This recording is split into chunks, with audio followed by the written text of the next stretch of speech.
El visionario más famoso de Estados Unidos fue Edgar Cayce, un hombre que solo contaba con estudios de primaria y predijo avances médicos, que llegaron años después, la segunda ascensión de Alemania 2 décadas antes de que sucediera la depresión económica de 1929, desveló secretos del pasado que ningún historiador conocía hasta entonces, vaticinó la Segunda Guerra Mundial y que Estados Unidos entraría en el conflicto, diagnosticó y curó enfermedades e intuyó grandes cambios en el planeta que solo podría haber descrito un científico, y todo ello lo hizo mientras dormía. Edgar Cayce está considerado como el mayor parapsicólogo de la era moderna, un hombre que utilizó sus habilidades psíquicas para ofrecer información detallada sobre prácticamente cualquier cosa que se le preguntase del presente, del pasado o del futuro. Ni el FBI ni el famoso mago Houdini pudieron refutar o explicar los sorprendentes fenómenos protagonizados por Edgar Cayce. Durante 43 años realizó 14.306 lecturas psíquicas mientras se encontraba en estado de trance. Este material lo ha archivado y catalogado la Asociación para la Investigación y la Iluminación Espiritual, que él fundó en 1931 y que constituye la mayor colección de material psíquico procedente de una sola persona. Tenía la habilidad de dormirse a voluntad y hablar de temas que en estado consciente ignoraba. Se recostaba en un sofá, entraba en trance y por lo general dormía un instante, luego con voz clara manifestaba tener el cuerpo y podía disertar sobre cualquier materia, contestar cualquier pregunta, describir cualquier escena y hablar de todo lo que concernía a una persona, su salud, sus emociones, sus cualidades, su entorno, su vida en ese momento, sus encarnaciones pasadas, etc. Realizó vaticinios sobre una enorme variedad de temas, aunque esencialmente se le conoce por sus lecturas sobre la salud y el tratamiento de las enfermedades. Abarcó unos 10.000 asuntos distintos. Si bien algunos lo han calificado de profeta, Edgar Cayce nunca tuvo esta pretensión. De hecho, en una lectura se describió como un servidor humilde, débil y sin mérito. Y es que al igual que Nostradamus, Cayce siempre se mostró muy humilde respecto a sus dotes. Ambos hombres compartieron un profundo sentimiento de compasión y asumieron la tarea de servir a sus semejantes. Los dos sentían mucho interés por la salud y la sanación. Nostradamus era médico, Edgar Cayce diagnosticaba enfermedades de forma intuitiva. Ambos empezaron como sanadores, pero acabaron haciéndose famosos como profetas. La increíble vida de Edgar Cayce comenzó en 1877 en los alrededores de Hopkinsville, una pequeña población dedicada al cultivo de tabaco en la zona rural de Kentucky. Nació en el seno de una típica familia de clase media del ámbito rural norteamericano de comienzos del siglo XX. Era el mayor de 5 hijos. Vivían principalmente del cultivo de tabaco, trigo y maíz y de la ganadería. Eran gente que acudía a misa los domingos, personas sencillas y decorosas. En aquella época, en gran parte de Estados Unidos, se experimentaba un renacimiento religioso, lo cual podría explicar el fervor y la profunda atracción que sentía Edgar por la Biblia y su aspiración de llegar a ser un médico misionero. Durante su infancia, a menudo tuvo visiones mientras leía la Biblia en el bosque. En 1881, después de que presenciara el accidente mortal de su abuelo Thomas Jefferson Cayce mientras montaba a caballo, el joven Cayce declaró verlo con frecuencia deambulando por la propiedad. También dicen que durante esa época escolar tenía la extraña capacidad de memorizar libros enteros durmiendo sobre ellos. De haber nacido en otro entorno y no en una pequeña comunidad rural, es posible que Edgar Cayce hubiese acabado como atracción de una feria. Por suerte, creció rodeado de gente que lo quería y lo protegía. Su don más sorprendente y que le valdría el apelativo de profeta durmiente se manifestó años más tarde, cuando tenía 20 y pocos años. En esa época trabajaba de agente de seguros, viajaba de ciudad en ciudad y padeció una laringitis aguda crónica. Como no podía hablar, Cayce consiguió un trabajo de fotógrafo, pero la dolencia no remitía, así que finalmente se decidió a buscar ayuda. Edgar mantenía cierta amistad con el doctor Al Lane, el homeópata que le propuso que probara con la autohipnosis. El 30 de marzo de 1901, en una casa situada en el número 7 de West Street en Hopkinsville, Kentucky, Edgar Cayce yacía en un sofá en un estado contemplativo y meditativo de autohipnosis. En ese instante, ante sus padres y otras personas que había en la habitación, dejó a todos boquiabiertos describiendo lo que le pasaba a su garganta y el tratamiento que debía de seguir. Esa fue su primera lectura. Mientras dormía, Cayce describió clara y minuciosamente su dolencia y el remedio. A los pocos días se repuso y sus cuerdas vocales, paralizadas desde hacía un año, volvieron a funcionar perfectamente. Comenzó a dictar lecturas para los pacientes del Dr. Lane y no tardaron en llegar médicos y enfermos de todas partes de Estados Unidos para que les diagnosticase la cura de sus males. Uno de los aspectos más sorprendentes de las lecturas de Edgar Cayce era la agudeza con la que captaba lo que había en el cuerpo de cada persona.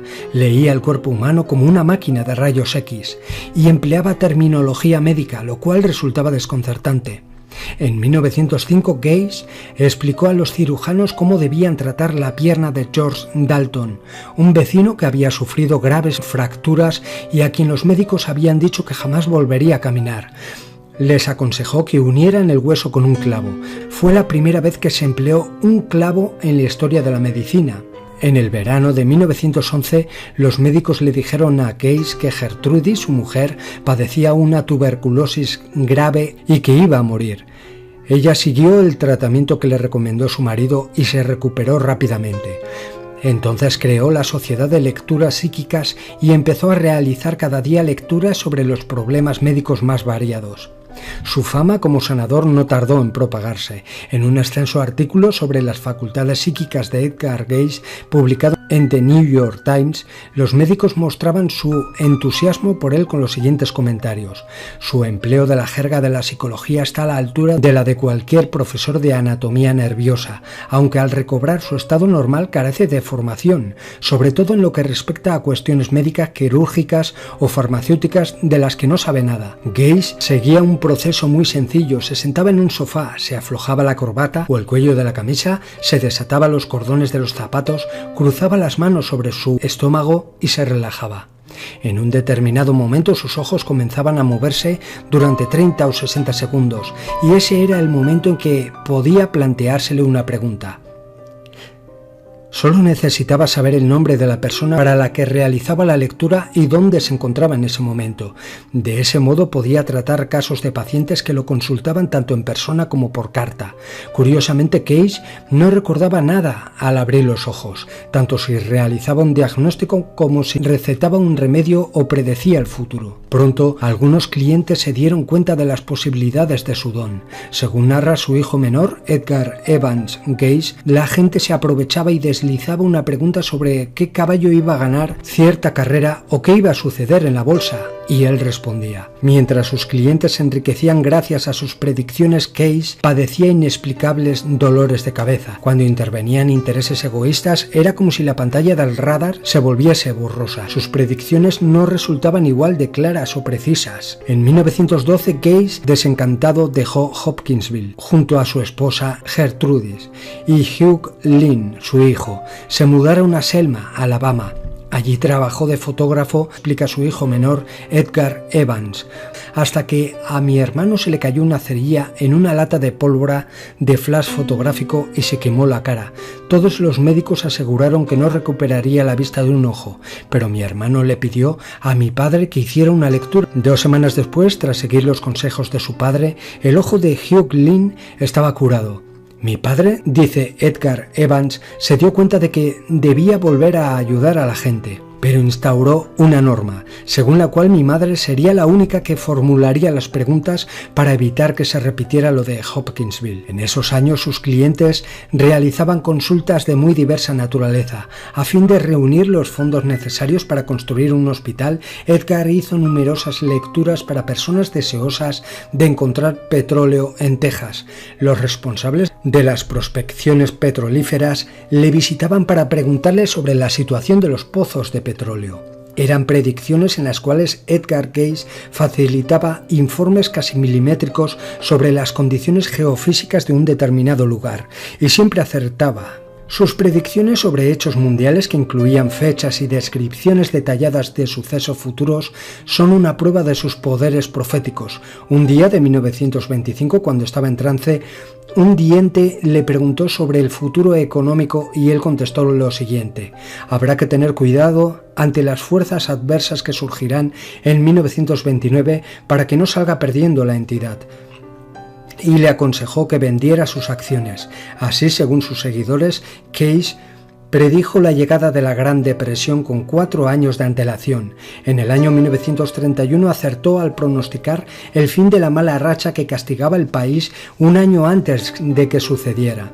La elección como presidente de Franklin Delano Roosevelt y el establecimiento del New Deal en 1932 marcó el inicio de la recuperación de Estados Unidos.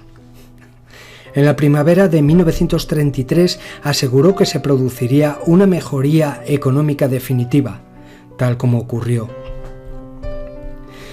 El historiador Mark Tharson sostiene que Edgar Cayce también predijo la Segunda Guerra Mundial y dijo lo siguiente: ciertamente las noticias que llegaban presagiaban un posible conflicto, pero él adivinó el momento en que todo comenzaría e incluso su final, y muchas de las cosas que sucedieron durante los años de la guerra.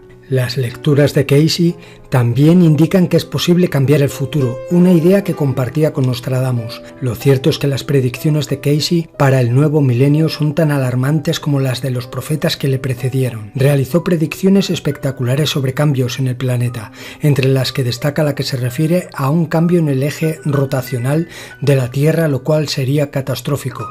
Si el eje de inclinación de la Tierra cambiase ligeramente, toda la masa del planeta tendría que reconfigurarse. Cambiarían las cuencas oceánicas, la situación de los valles y de las montañas. Entre las visiones más terroríficas de Cayce están el hundimiento de Japón en el océano, que todo el continente sudamericano sufrirá una sacudida de norte a sur, que en el sudeste de Estados Unidos habrá inundaciones, que quizás se produzcan de forma gradual, pero que serán permanentes, y además parte de la costa este de Nueva York o la propia ciudad de Nueva York desaparecerá en su mayor parte. Sin embargo, todo ello lo presenciará otra generación.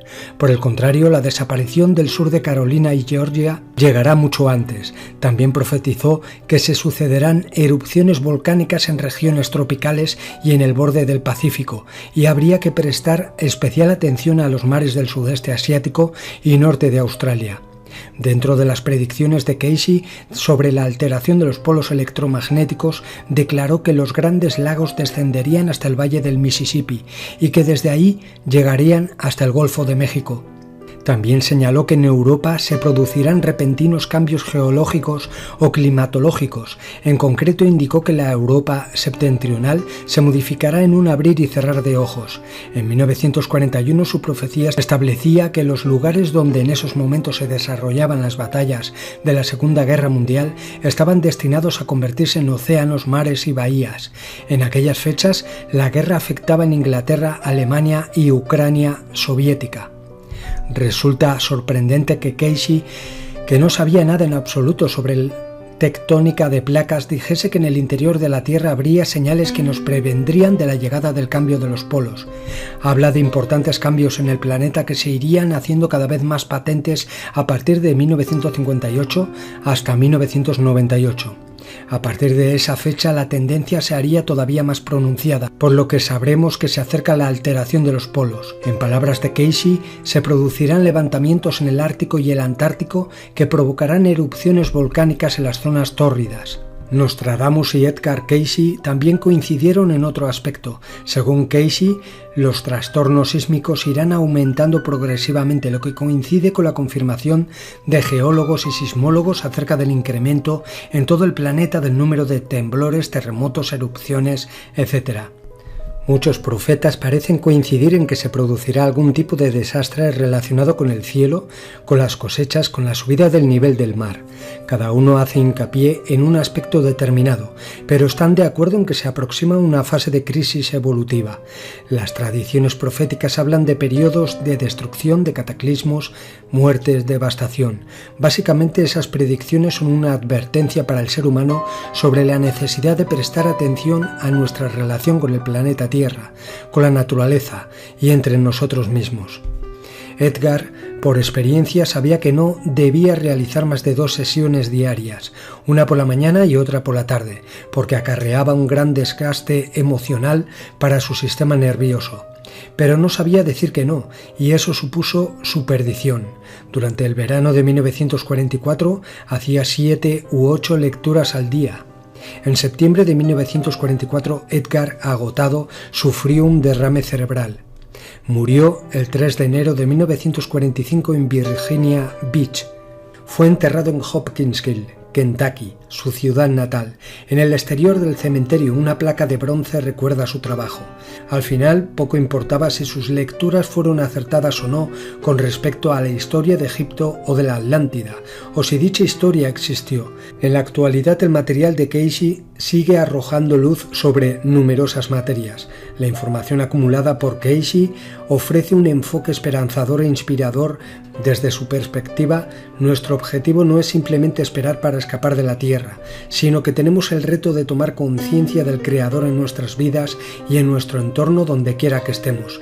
Existe un lazo común que todos compartimos como seres humanos, una fuerza que implica que todas las cosas están relacionadas entre sí con la Tierra, el universo y con Dios. Al igual que los grandes videntes que le precedieron, dejó una visión sobre nuestro posible futuro. Aún está por ver si sus predicciones se cumplirán.